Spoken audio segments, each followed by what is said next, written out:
تو اللہ معاف فرمائے جھوٹ بولنے کا فن بن گیا، صرف لوگوں کو ہنسانے کے لیے، لوگوں کو ہنسانے کے لیے، مذاق بنانے کے لیے لوگ ہنس پڑیں گے اور جھوٹ بول دیتے ہیں۔ کتنے لطیفے، کتنے پتہ نہیں باتیں، جھوٹی جھوٹی باتیں لوگ بناتے ہیں خالی ہنسانے کے لیے۔ اور یہاں کیا ارشاد مایا ہے، کیا ارشاد مایا جا رہا ہے کہ میں جنت کے بیچ میں محل دلوانے کا ضامن ہوں اس آدمی کو، اس آدمی کے لیے جو جھوٹ چھوڑ دے چاہے مذاق میں ہو۔ جھوٹ نہیں بولنا، جھوٹ کبھی نہیں بولنا، مذاق میں نہیں بولنا۔ اور تیسری بات فرمائی جنت کے اعلیٰ درجے میں، جنت کے اعلیٰ درجے میں محل دلوانے کا میں ضامن ہوں اس شخص کے لیے جس کے اخلاق اچھے ہوں، جس کے اخلاق اچھے ہوں،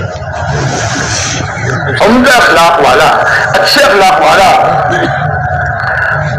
دن میں عبادت کر، دن میں روزہ رکھنے والے اور رات کو عبادت کرنے والے کے درجے کو پہنچ جاتا ہے۔ سارے دن روزہ رکھنے والا دن بھر روزہ رکھتا ہے اور رات بھر اللہ کی عبادت کرتا ہے، ان کے درجے کو پہنچ جاتا ہے آدمی اپنے عمدہ اخلاق کی وجہ سے۔ آپس میں عمدہ اخلاق ہو، ایک دوسرے کا احترام ہو، کسی مسلمان کی چاہے کتنے ہی گرا پڑا مسلمان ہو، کتنے ہی کمزور مسلمان ہو، اس کا اکرام کرنا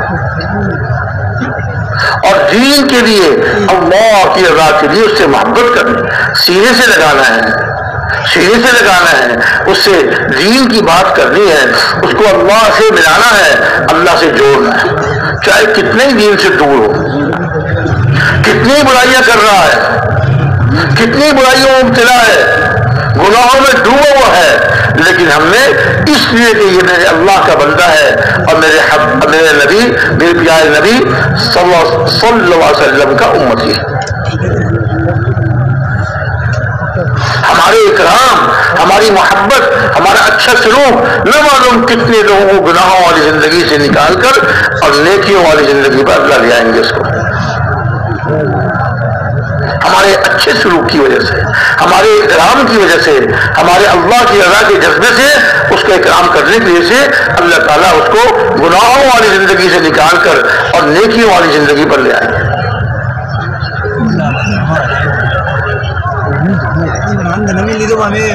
ہر مسلمان سے محبت ہو اللہ کے لیے، دنیا کے لیے نہیں، دنیا کی کوئی غرض نہ ہو، اللہ کے لیے، کوئی اس سے مطلب نہیں، کوئی اس سے بدلہ نہیں لینا، کوئی اس سے کوئی مقصد نہیں ہے، کوئی فائدہ اٹھانا مقصد نہیں ہے، صرف اللہ کی رضا کے لیے ہر مسلمان سے محبت کرنی ہے اور ہر مسلمان کو اللہ سے جوڑنا ہے، ہر مسلمان کو اللہ سے جوڑنا ہے۔ آج امت اللہ سے دور ہو چکی، اللہ کے بندے اللہ سے دور ہو چکے، نہ معلوم کس کس سے دوستی لگاتے ہیں، نہ معلوم کس کس سے جوڑ بٹھاتے ہیں، حالانکہ مسلمان تو اللہ کا بندہ ہے، اس کے دل کا جوڑ اور اس کے جسم کے اعمال اللہ کی رضا کے لیے ہو۔ جب اللہ کی رضا کے لیے اعمال کرے گا اللہ تعالیٰ اس کے دنیا آخرت کے کاموں کو بنائیں گے، اللہ کی مدد اس کے ساتھ ہوگی، اور جب اللہ کی مدد ہوگی اس کے دنیا آخرت کے کام بنتے چلے جائیں گے، اللہ کی مدد ساتھ ہوگی دنیا آخرت کے کام بنتے چلے جائیں گے۔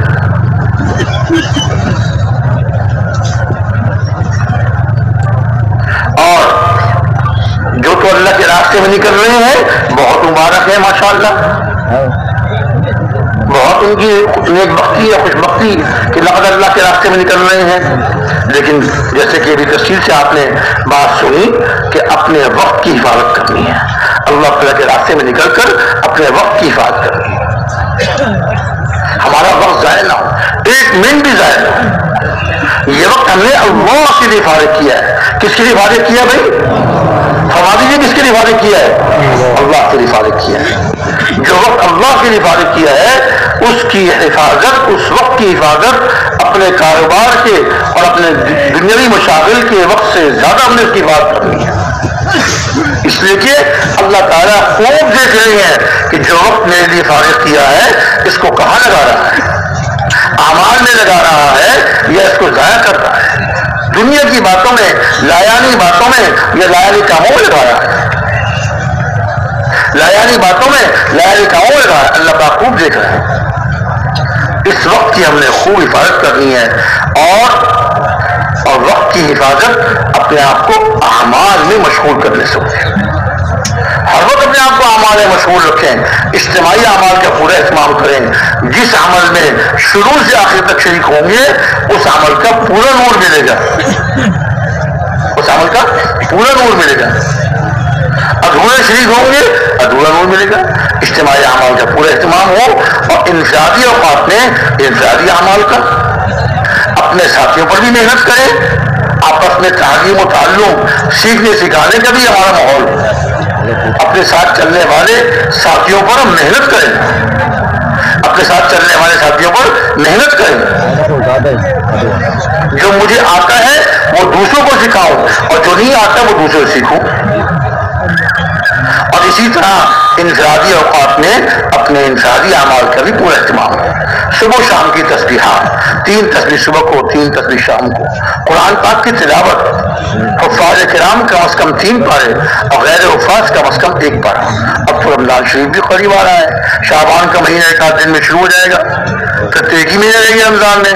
حفاظ کرام کے تو خوب بہاروں کا وقت آ رہا ہے، تو کم از کم 3 پارے تو ہر وقت کے لیے ہیں، لیکن اجتماعی اعمال کے اہتمام کے ساتھ انفرادی اوقات میں قرآن پاک کی تلاوت کا اہتمام ہے، اور 4 وقت کے نوافل، اشراق، چاشت، اوابین، تہجد، ان کا اہتمام ہے۔ خاص طور سے تہجد تو ہم میں سے کسی کی بھی فوت نہ ہو، تہجد کا پورا اہتمام کریں، تہجد میں اٹھ کر لمبے لمبے نفل پڑھیں، اور اس میں قرآن پاک پڑھ کے اللہ کو سنائیں، اس میں قرآن پاک پڑھ کے اللہ کو سنائیں، اور نوافل کے بعد اللہ تعالیٰ کا ذکر کثیر کریں، اور اس کے بعد قرآن پاک کی تلاوت قرآن پاک میں دیکھ کر کریں، اور اس کے بعد لمبی لمبی دعائیں مانگیں، اس کے بعد لمبی لمبی دعائیں اپنے لیے، اپنے بال بچوں کے لیے، اپنے خاندان والوں کے لیے، اپنے علاقے والوں کے لیے، جی، اور دنیا بھر کے سب تبلیغ والوں کے لیے، دنیا بھر کے سب تبلیغ والوں کے لیے، اور ساری امت کے لیے۔ امت میں امت مسلمہ بھی ہے، امت غیر مسلمہ بھی ہے، غیر مسلموں کے لیے بھی ہم دعا کریں، ہم تو ان کے بھی ہم کر رہے ہیں۔ ہم تو چاہتے ہیں دنیا بھر کے جتنے غیر مسلم ہیں وہ سب کلمہ پڑھ کے مسلمان ہو جائیں اور آخرت کے عذابوں سے بچ جائیں، ہمیشہ ہمیشہ کی دوزخ کی آگ سے بچ جائیں۔ ہم تو ان کے بھی ہمدرد ہیں، ان کے بھی خیر خواہ ہیں،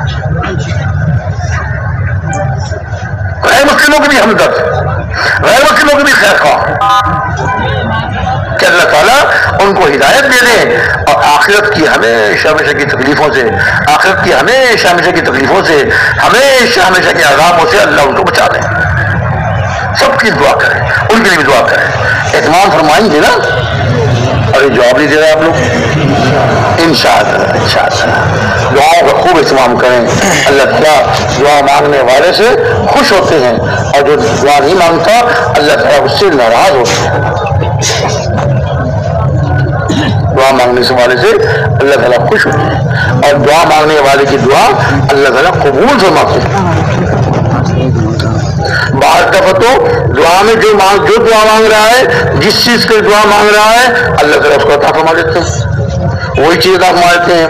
اور بعض دفعہ وہ چیز نہیں ملتی کہ وہ چیز اس کے حق میں بہتر نہیں ہوتی، انسان کو نہیں پتا کہ جو میں مانگ رہا ہوں پتہ نہیں میرے لیے بہتر ہے کہ بہتر نہیں ہے۔ اللہ تعالیٰ اس چیز کو تو عطا نہیں فرماتے، اس کے بدلے اللہ تعالیٰ اس سے بہتر چیز عطا فرما دیتے ہیں، یا اللہ تعالیٰ اس کی دعا سے کسی تکلیف کو دور کر دیتے ہیں۔ تیسری صورت یہ ہوتی ہے، یہ تو دعا قبول ہو گئی یا کوئی تکلیف دور ہو گئی۔ تیسری صورت دعا کی قبولیت کی ہوتی ہے کہ دنیا میں اللہ دعا قبول فرمائی، لیکن دنیا میں اس کا عطا نہیں فرمایا، آخرت میں اس کے لیے اٹھا کے رکھ دی۔ جب آخرت میں جائے گا اللہ تعالیٰ اس کو بلائیں گے اور اس سے پوچھیں گے، اے میرے بندے تو نے دعا مانگی تھی؟ جی اللہ مانگی تھی۔ تو نے مجھ سے یہ دعا مانگی تھی، دنیا میں تجھ کو عطا نہیں فرمایا، آج اس دعا کے بدلے یہ مرتبہ اور یہ اونچا درجہ اور یہ مرتبہ ہر دعا کے بدلے اس کو درجہ اور مرتبہ کا آزمایا جائے گا. اس وقت وہ آدمی تمنا کرے گا کاش دنیا میں میری کوئی دعا قبول نہ ہوتی اور ساری دعاؤں کا بدلہ مجھے آخرت میں مل جاتا. تو دعا بندگی قبول ہوتی ہے, دعا رد نہیں ہوتی. اور دعا اگر درود شریف کے ساتھ مانگی جائے, جیسے کراچا کے بعد ہمارے بزرگ مولانا حبیب صاحب نے ارشاد فرمایا تھا کہ شروع میں بھی درود شریف پڑھیں اور بیچ میں بھی درود شریف پڑھ لیا کریں اور آخر میں درود شریف پڑھ لیں تو دعائیں قبول ہوتی ہیں. اس لیے کہ درود شریف تو ہمیشہ قبول ہوتا ہے, درود شریف ہمیشہ قبول ہوتا ہے. تو یہ اللہ کے غیرت سے بعید ہے, اللہ کی غیرت سے بعید ہے کہ دعا کے شروع کو قبول مانے, درمیان کو قبول مانے, آخر کو قبول مانے, کہ درود پڑھتا رہا شروع میں, درمیان میں, آخر میں, اور بیچ میں جائے اللہ کا قبول فرمائے. اللہ اس درود کی برکت سے سب کو قبول فرما لیتا ہے. اس لیے بھائیوں ہم محنت بھی خوب کریں, ایک ایک مسلمان کی فکر کریں, پوری امت کی فکر کریں اور ہر مسلمان پہ محنت کریں اور پوری امت کے لیے, اپنے لیے, اپنے بال بچوں کے لیے, اپنے خاندان والوں کے لیے, سب مسلمانوں کے لیے اور سب غیر مسلموں کے لیے خوب دعائیں کریں. ٹھیک ہے نا بھائی؟ انشاءاللہ دعا کریں گے نا, دعاؤں کے عادی بنے ہم, ہر کام دعا سے کریں, جو دور پڑے فوراً دعا مانگے.